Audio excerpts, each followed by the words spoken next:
श्री शिवाय नमस्तु भयम।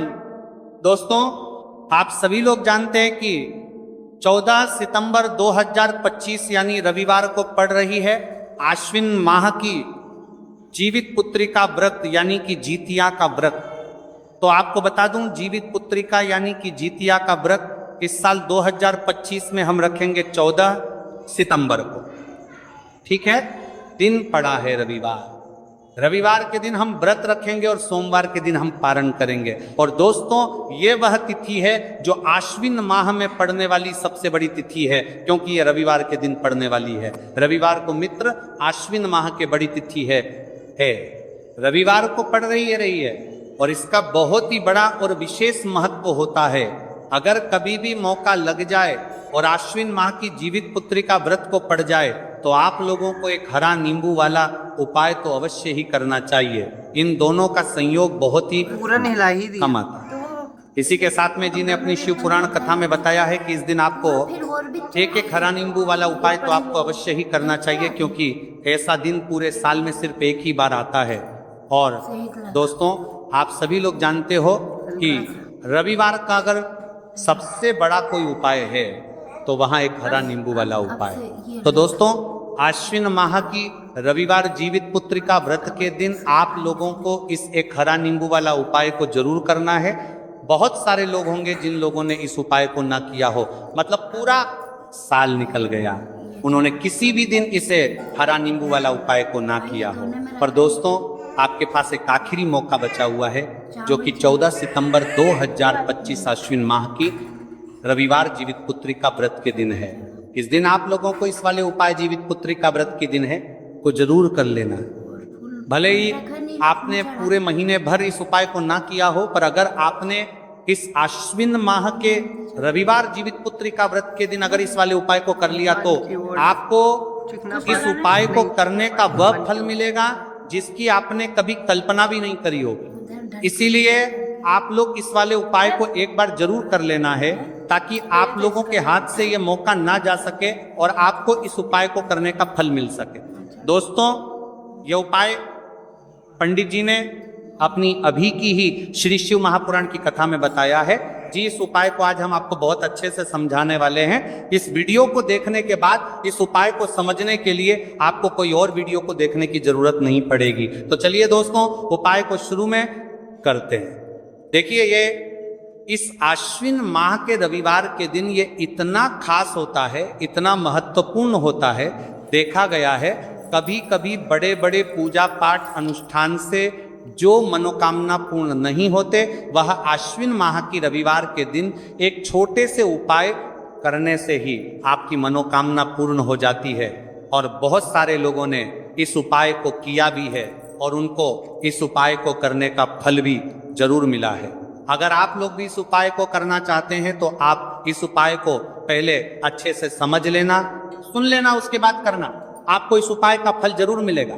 और इस उपाय को कर लेने से आपके घर में चाहे किसी भी प्रकार की दुख और समस्या क्यों ना चल रही हो, आपको उसका कारण भी नहीं पता है कि भाई ये समस्या किस कारण से चल रही है, उसका कुछ भी कारण हो सकता है। जैसे पितृ दोष हो सकता है या किसी भी तरह का मंगल दोष भी हो सकता है। तो इस दिन आप लोगों को ये वाला उपाय कर लेना है।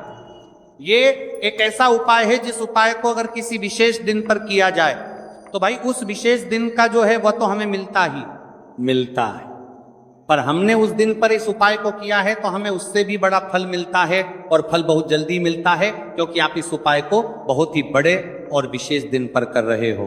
तो चलिए अब उपाय के बारे में बात करते हैं, लेकिन उससे पहले आप लोगों के लिए बात करते हैं तो को ये जानना आवश्यक है कि आखिर ये उपाय किस समय करना है, किसको करना है और कैसे करना है। तो चलिए हम आगे आपको वीडियो में एक एक करके बता देते हैं। लेकिन उससे पहले अगर आप लोग हमारे चैनल पर पहली बार आए हैं या फिर मेरी आवाज आज पहली बार सुन रहे हैं, और इस वीडियो को लाइक करके कमेंट बॉक्स में श्री शिवाय नमस्तु भय ओम नमः शिवाय जरूर टाइप कर देना। तो दोस्तों, इस एक हरा नींबू वाला उपाय को हमें इस आश्विन माह की रविवार के दिन कैसे करना है, किसको करना है, किस समय करना है और कहां पर करना है, ये सारे सवालों के जवाब आपको इस वीडियो में मिल जाएंगे। और जो ये वीडियो देखेगा भाई, उसको एक हरा नींबू वाला उपाय जरूर करना चाहिए, क्योंकि इस दिन तुलसी पत्ते का भी बहुत ही बड़ा और विशेष महत्व होता है। आ जाइए एक हरा नींबू वाला उपाय की, तो ये सोने पर सुहागा वाली बात हो जाती है और ये बहुत ही बड़ा उपाय हो जाता है इस आश्विन माह की रविवार का। तो अब दोस्तों, इस एक हरा नींबू वाला उपाय को आखिर करना किसको है, सबसे पहले हम लोग वो बात जान लेते हैं। तो देखो, घर की जो बड़ी माताएं बहनें होती हैं, उन माताओं बहनों में से कोई भी एक बड़ी माता बहन इस वाले उपाय को कर सकती है। और दोस्तों, अगर आप चाहे तो अपने घर में से सभी सदस्यों को भी इस उपाय को करवा सकते हैं। अगर किसी व्यक्ति की खुद की कोई मनोकामना है, खुद की कोई दुख और परेशानी है, जो कि वह अपने लिए ही करना चाहता है, इस वाले उपाय को तो वह खुद अपने लिए भी कर सकता है। बाकी अगर कोई घर में से ऐसा है जो कि अपने पूरे घर परिवार की सुख और शांति के लिए ये वाला उपाय करना चाहता है, तो भाई वो भी करता है, सकता है, उसमें भी कोई दिक्कत वाली बात नहीं है। कहने का मतलब यह है कि इस उपाय को हर एक सदस्य भी कर सकता है और पूरे घर परिवार के सदस्य के लिए घर की बड़ी माताओं बहनों में से कोई एक माता बहन भी कर सकती है। माताएं बहनें अगर घर में उपस्थित ना हो या वह ये वाला उपाय ना कर पा रही हो, तो फिर घर का कोई बड़ा सदस्य भी इस एक हरा नींबू वाला उपाय को कर सकता है, चाहे फिर वो पुरुष ही क्यों ना हो, उसमें कोई भी दिक्कत वाली बात नहीं है। उसके बाद में दोस्त, और जो अगला प्रश्न निकल कर आता है वो ये आता है इस उपाय को लेकर कि आखिर इस उपाय को हमें किस समय करना है, सुबह के समय करना है कि शाम के समय करना है। तो देखो, इस वाले उपाय को आप लोग सुबह के समय भी कर सकते हो और शाम के समय प्रदोष काल में भी कर सकते हो। अब अगर आप पूछो कि भाई साहब सबसे उत्तम समय कौन रहेगा इस एक हरा नींबू वाला उपाय को करने का, तो हम आपसे बस यही कहेंगे कि इस उपाय को आप सुबह के समय करेंगे तो ज़्यादा बेहतर होगा। बाकी अगर प्रदोष काल शाम के समय भी करेंगे तो भी अच्छा होगा, उसमें कोई भी दिक्कत वाली बात नहीं है। तो अब दोस्तों, जो अगली सबसे बड़ी और महत्वपूर्ण बात आती है वह ये आती है कि सुबह अगर हम उपाय को करेंगे तो हमें कितने बजे से लेकर कितने बजे तक के बीच में करना है, और शाम के समय प्रदोष काल में करेंगे तो हमें कितने बजे से लेकर कितने बजे के बीच में करना है। तो देखो, सुबह जितनी जल्दी हो सके आप उपाय को करने की कोशिश करना। बाकी अगर किसी कारणवश लेट भी हो जाओ, थोड़ी देर भी हो जाए, तो 10 या 11 बजे तक भी आप उपाय कर लेना, पर 12 बजे से ज़्यादा देरी ना हो, ठीक है, इस बात का ध्यान रखना।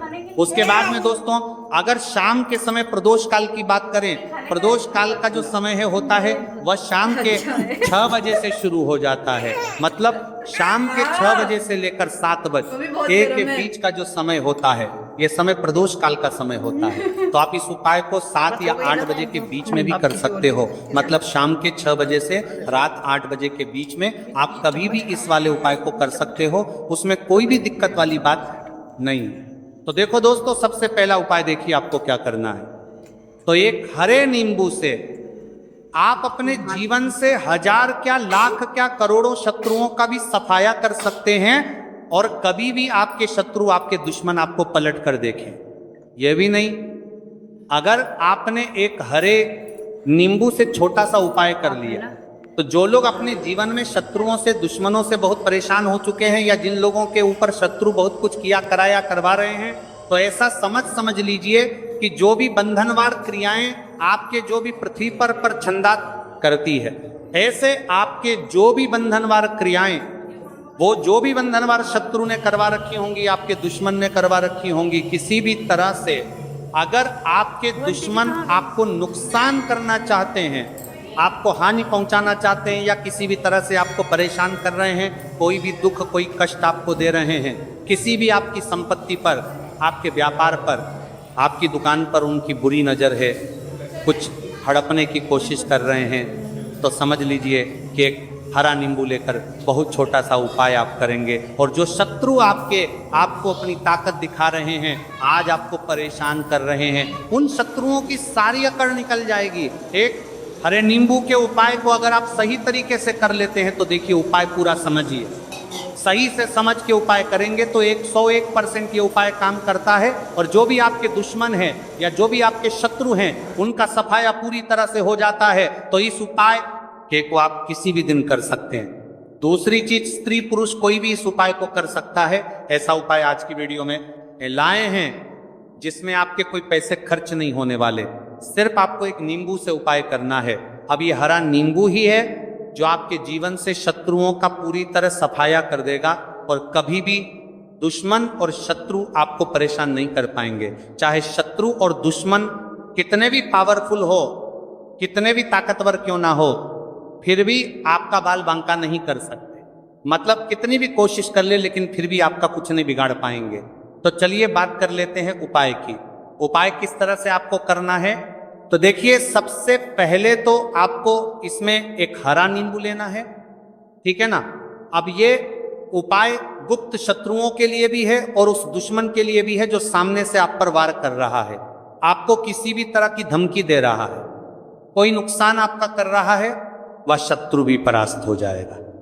और जो आपके पीठ पीछे आपका बुरा कर रहे हैं, क्योंकि देखिए जो गुप्त शत्रु होते हैं ना, इनका ना तो हमें नाम पता होता है, ना इनका एड्रेस पता होता है, ना ये पता होता है कि कितने शत्रु हैं, है ना।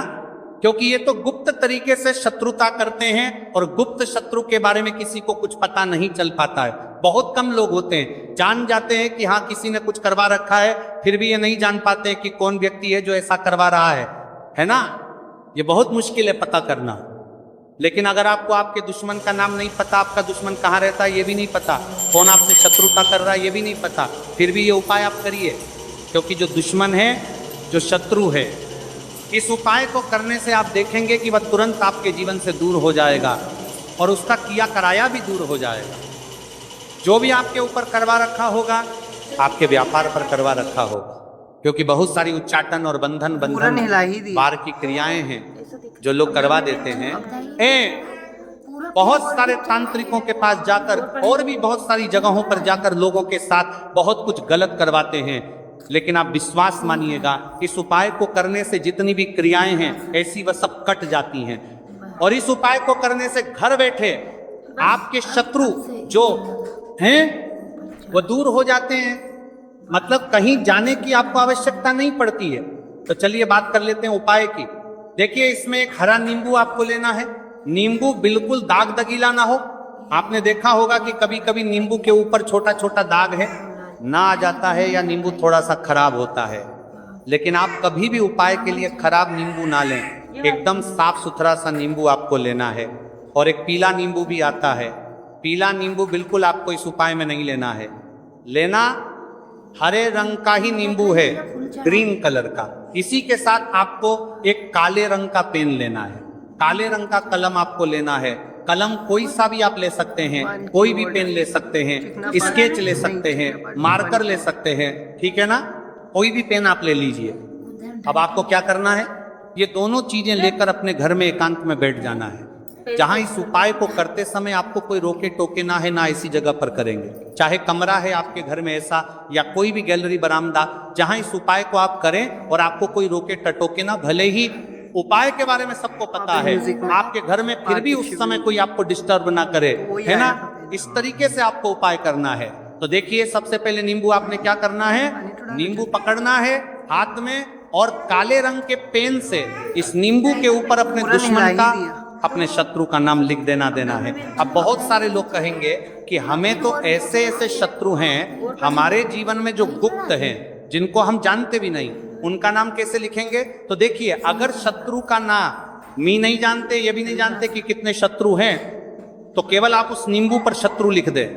देखिए, जब आप केवल शत्रु लिखते हैं ना, इससे आपके सारे दुश्मन, सारे शत्रु ही परास्त हो जाते हैं, सभी के सभी का सफाया हो जाता है। तो नींबू के ऊपर केवल शत्रु लिखेंगे और फिर इसे आपको काले रंग के कपड़े में रख देना है। शत्रु लिखने के बाद या शत्रु का नाम लिखने के बाद काले कपड़े में रख देना है और 3 बार आपको बोलना है, मेरा शत्रु परास्त हो, मेरा शत्रु परास्त हो, मेरा शत्रु परास्त हो। इसके बाद आपको क्या करना है, काले कपड़े में इस नींबू को रख के इसे बांध लेंगे पड़तालो पोटली टाइप की बना लेंगे। नीला फूल चढ़ा और जहां कहीं भी आपको थोड़ी सी मिट्टी दिख जाए आपके घर के बाहर, कहीं भी आपको लगे कि हाँ यहाँ कच्ची मिट्टी है, यहाँ खुदाई हो सकती है, भगवान की वहां ओर छोटा सा गड्ढा कर लें। लगाना घर से कोई चीज लेकर जाएं और उस गड्ढे में इस नींबू को आपको रख देना है और मिट्टी अच्छे से ढक देंगे कि नींबू बिल्कुल दिखे ना।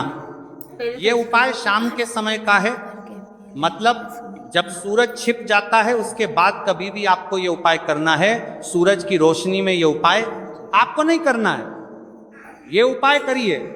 और जब आप इस नींबू को पूरा ढक देंगे अपने घर चले आइए और कुछ भी आपको नहीं करना है, पीछे पलट कर नहीं देखना है। घर आकर हाथ पैर धो लेंगे और 1000 शत्रु हो, लाख हो, करोड़ हो, बिल्कुल उनका सफाया हो जाएगा। उन्होंने जो क्रियाएं आपके ऊपर करवा रखी हैं, तांत्रिक क्रियाएं या कोई भी जादू टोना, सभी कुछ दूर होता है। इस उपाय को करने से तो करिए ये उपाय और इसका चमत्कार देखिए। सिर्फ और सिर्फ आपको इस उपाय को एक बार ही करना है और एक बार ही उपाय करने में शत्रु का पूरी तरह सफाया हो जाएगा। सारे शत्रु के परास्त हो जाएंगे, सारे दुश्मन आपके सामने नतमस्तक हो जाएंगे, आपके सामने हाथ जोड़कर माफी मांगने को मजबूर हो जाएंगे। मतलब आप कुछ नहीं बिगाड़ेंगे। तो देखिए नींबू जो है ये साधारण नहीं होता है। नींबू के अंदर ऐसी ऐसी शक्तियां पाई जाती हैं जो आपके दुश्मन को, आपके शत्रु को जड़ से खत्म कर सकती है। आपने देखा होगा कि जब भी लोग अपना व्यापार शुरू करते हैं या जो भी बिजनेस करते हैं, दुकान खोलते हैं, छोटा मोटा व्यापार जैसा भी काम करते हैं, वहां पर नींबू मिर्च जरूर लगाते हैं। क्योंकि देखिए जो नींबू और मिर्च होती है ये आपके जीवन में धन को लाने का और बढ़ाने का काम भी करती है। क्यों? क्योंकि नींबू और मिर्च जो होता है, इसे जब आप अपने घर के दरवाजे पर या दुकान पर, शॉप पर लगाते हैं, इससे कभी भी आपके दुकान को, शॉप को नजर नहीं लगती। पूरी नजर को बाहर ही ये रोक देती है। चावल चढ़ा साथ ही साथ जो नींबू होता है ये शत्रु से छुटकारा दिलाने के लिए, दुश्मनों को दूर करने के लिए बहुत उत्तम होता है। तो उपाय करें, आपको लाभ जरूर होगा। अब हम बात करते हैं दूसरे विशेष उपाय ई की। देखिए ये उपाय भी आपको तुलसी जी के पौधे के वहां पर करना है। आपके भाग्य का उदय करने के लिए आपके घर में धन समझ की गई, आपके घर में धन समझ की गई, आपके भाग्य के संजी के, आपके भाग्य कर्म में तुलसी जी के संजी के। आपके घर में परेशानियां हैं, कर्ज की समस्या अगर दिन पर दिन बढ़ती जा रही है, खत्म नहीं हो रही है, बहुत ज्यादा परेशानियां हैं, तो आपको ये उपाय करना चाहिए। देखो करना क्या है, बहुत ध्यान से समझना। आपको मात्र तांबे के पात्र के अंदर जल लेना है, उस जल के अंदर 1 चुटकी आपको हल्दी मिला देनी है, ठीक है, और साथ में लेना है एक कमलगट्टा। ये केवल उपाय रविवार चैत्र नवरात्रि के दिन करना। अगर आपको ऐसा लगता है कि आपके जीवन में अष्टलक्ष्मी का वास नहीं है, भाग्य का साथ आपको नहीं मिल पा रहा है, तो आप ये उपाय रविवार के दिन कर सकते हैं, रविवार के दिन भी कर सकते हैं, ठीक है। रविवार और रविवार दोनों दिन आप ये उपाय कर सकते हैं। देखो करना क्या है, इस टाइम के पात्र के अंदर हल्दी डाली और एक कमल गट्टा डाला। अब आपको तुलसी जी के वहां पर जाना है। देखिए जब आप हल्दी डालोगे जल के पात्र के अंदर, तब आपको ओम नमो भगवते वासुदेवाय का 11 बार जाप करना है। फिर हल्दी डालना है। जब आप कमल गट्टा बाप के समतर का बजा लें, जब आप कमल गट्टा 12 डालोगे, तब आपको ओम श्री नमः या ओम महालक्ष्मी नमः इस मंत्र का जाप करते हुए एक कमल गट्टा डालना है। 11 बार जाप करना है, ठीक है। कमल गट्टा और हल्दी दोनों होना चाहिए। कमल गट्टा महालक्ष्मी का प्रतीक माना जाता है और हल्दी जो है वह भगवान विष्णु के निमित्त आप हल्दी डालेंगे, ठीक है। इस जल को आपको तुलसी जी की जड़ में अर्पित करना है, अर्पित करना है। ओम नमो भगवते वासुदेवाय का जाप का जाप का जाप का जाप का जाप का जाप का जाप का जाप का जाप का रहते हुए बस इतना सा उपाय करना।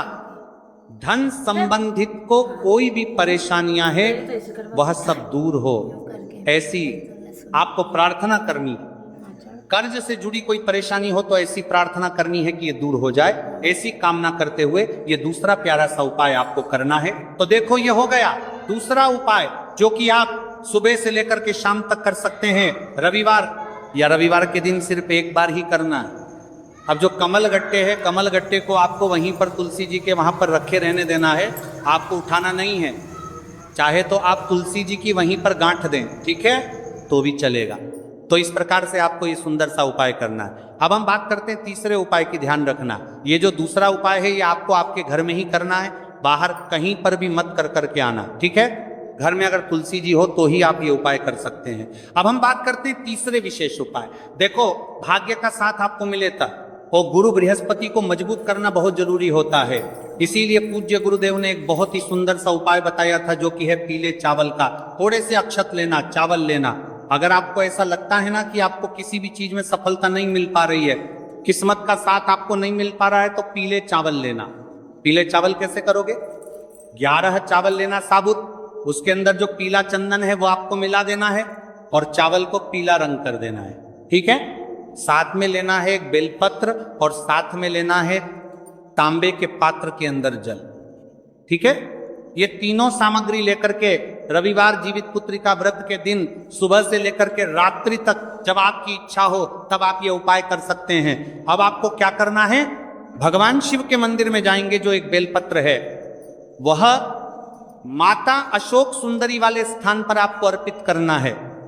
डंडे का हिस्सा जलाधारी की तरफ हो, चाहे उस प्रकार से आपको ये बेलपत्र अर्पित करना है। जब बेलपत्र अर्पित करोगे तब आपको कुंदकेश्वर महादेव का नाम लेना है माता अशोक सुंदरी वाले स्थान पर, ठीक है। अब जो चावल के दाने हैं, जो अक्षत लेकर के आए हैं, वह भगवान शिव के शिवलिंग पर आपको अर्पित करना है। जब आप अर्पित करोगे तब आपको बृहस्पति शवर महादेव का नाम लेना है। बृहस्पति शवर महादेव ही एक ऐसे महादेव हैं जो आपके गुरु ग्रह को मजबूत करता है। तो आपको इस प्रकार से अर्पित करना है, और अंत में एक लौटा जल धीरे धीरे पतले दरा से बृहस्पति शवर महादेव का स्मरण करते हुए या श्री शिवाय नमस्तुभयं का जाप करते हुए आप अर्पित करें। या मात्र केवल और केवल रविवार के दिन किया जाता है, और यह उपाय बहुत ही ज्यादा प्रभावशाली है। ध्यान रखना, हल्दी का उपयोग मत करना, चावल में पीला करना है। चावल को तो पीला चंदन ही होना चाहिए, ठीक है। अब ये जो उपाय जो भी करता है, निश्चित तौर पर उसके जीवन के सारे अंधकार दूर होते ही होते हैं, उसको सफलता भी मिलती है, बृहस्पति मजबूत होते हैं, किस्मत का साथ उसको मिलने लगता है। ये उपाय अगर आप प्रदोष काल के समय करते हैं तो और लाभकारी सिद्ध होता है। तो दोस्तों, ये थे पूज्य गुरु जी द्वारा बताए गए कुछ बहुत ही खास उपाय। अगर आपको जानकारी अच्छी लगी हो तो वीडियो लाइक करिएगा। मिलते हैं फिर एक नए वीडियो के साथ। श्री शिवाय नमस्तुभयम।